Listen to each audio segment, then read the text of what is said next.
of genius off the back of the line out that they can strike and they can strike. Hello and welcome to our channel Tryline. In today's video, we will address some of the highlights from the All Blacks vs Ireland match in their clash for the Autumn Nations Series competition. Some of the players that have left us with jaw-dropping moments made some amazing moves on the field. Consider subscribing to our channel Tryline so you won't miss any future videos. Now let's get right into what we have in store for you today. Ireland celebrate on full time after beating the All Blacks at Aviva Stadium in Dublin. Ian Foster's men simply had no answer to the intensity, defensive ferocity and complete and utter possession dominance of Andy Farrell's Ireland side, who surged to a deserved 29-20, 3-2 victory at Aviva Stadium in Dublin. The Irish dominated the contest from the start and proved very worthy of their third famous win over the New Zealanders. This followed on from the historic Chicago breakthrough in 2016 and the 16-9 victory at the same venue in 2018. This was the second defeat for the All Blacks in 2021 and the first on this Northern tour, and signalled loud and clear that there remains much to do over this World Cup cycle. Let's give Ireland credit for being who they are. You can't call it an ambush when you already know it's coming. And the New Zealanders went into this contest well aware of what was heading their way from the home side with their confidence and belief up. For all that, they simply had no answer to the urgency and aggression of their hosts, even if they were able to stay in the contest on the back of an heroic defensive effort, making a mammoth 238 tackles for the match, 158 of them coming in the first spell. Ireland's forward pack were superb as they dominated the collisions and their back was dangerous throughout the match. The Irish forwards laid on a wonderful possession platform, led by their brilliant front row and committed loosies, and thrived on the go-forward served up by a backline well marshalled by Jamison Gibson-Park and Johnny Sexton, with wider men Andrew Conway, Gary Ringrose, Bundy Aki and James Lowe.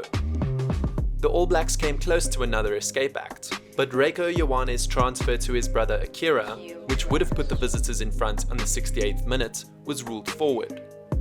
Wing Will Jordan showed his class again for the All Blacks, and Dalton Papali put in another big shift up front, but the visitors simply had few, if any, individuals able to stamp their mark on the proceedings. Incredibly, after a first half dominated by the Irish, the All Blacks took a 10-5 lead into the shed. Ireland had 71% possession and 73% territory over the first 40 minutes, racked up 276 carry meters to just 99, and forced the All Blacks to make an incredible 158 tackles at a 90% clip as they repelled wave after wave of home attacks. The visitors also lost first five Beauden Barrett at the end of the first quarter to a forward knock and Anton Leonard-Brown just before half-time to a shoulder injury to further knock them off their stride.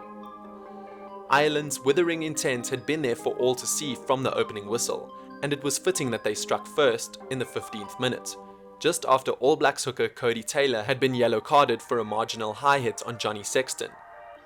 Kiwi wing James Lowe crossed wide on the left after a line-out option yielded the result the roaring home crowd desired.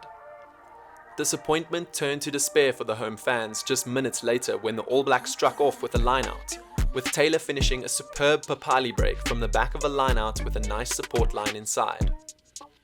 Geordie Barrett's conversion made it 10-5, and it was a lead that the New Zealanders were able to cling to as they finished the half hot on defence, repelling yet another sustained raid from the home side. The results were clear as Ireland struck with 2 tries in the third quarter to surge to a 20-10 lead. Kelleher had the first try, just a couple of minutes into the spell, when he powered over from close to the line after some backline wizardry got the home side hot on the attack. And loose forward Caelan Doris made it 17-10 8 minutes later, when he punished a missed tackle by Taylor on a run to the line off his halfback. Sexton's three-pointer in the 55th minute extended the advantage to 10. The end result was 29-20, and it topped off a stellar performance from the Irishmen. Players who performed well. Johnny Sexton. Jonathan Sexton was born on the 11th of July 1985. He is an Irish rugby union player who plays as a fly half for Leinster Rugby and Ireland, and also captains both teams. He also previously represented the British and Irish Lions in both 2013 and 2017, and has scored over 900 points in his international career, making him one of the highest point scorers in rugby union history. Jamison Gibson-Park. Jamison Gibson-Park was born on the 23rd of February 1992. He is a rugby union player who plays as scrum half for Ireland. Born in New Zealand, he plays for Leinster Rugby and represents Ireland after qualifying through the 3-year residency rule. He has also represented the Maori All Blacks. Andrew Conway. Andrew Joseph Conway was born on the 11th of July 1991. He is an Irish rugby union player for Munster in the United Rugby Championship and European Rugby Champions Cup. He plays primarily as wing but can also play as a fullback. Will Thomas Jordan. William Thomas Jordan was born on the 24th of February 1998. He is a New Zealand rugby union player who currently plays for the Tasman Mako in the Bunnings NPC and the Crusaders in Super Rugby. His position of choice is fullback. He was one of the most talked about players in 2020, with his natural flair and X-Factor a key feature in the championship. Bundy Aki. Bundy Aki was born on the 7th of April 1990. He is a professional rugby union player who plays for Connacht in the URC and the Irish national team. Aki was born and grew up in New Zealand, of Samoan descent, and qualified for Ireland through residency.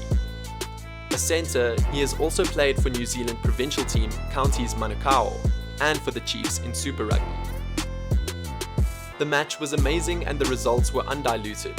The better team won and they left no doubt in each and every one of our minds. Well, that is it for today's video. We hope you've enjoyed it. As always, let us know your thoughts in the comments section below. Until next time, stay safe.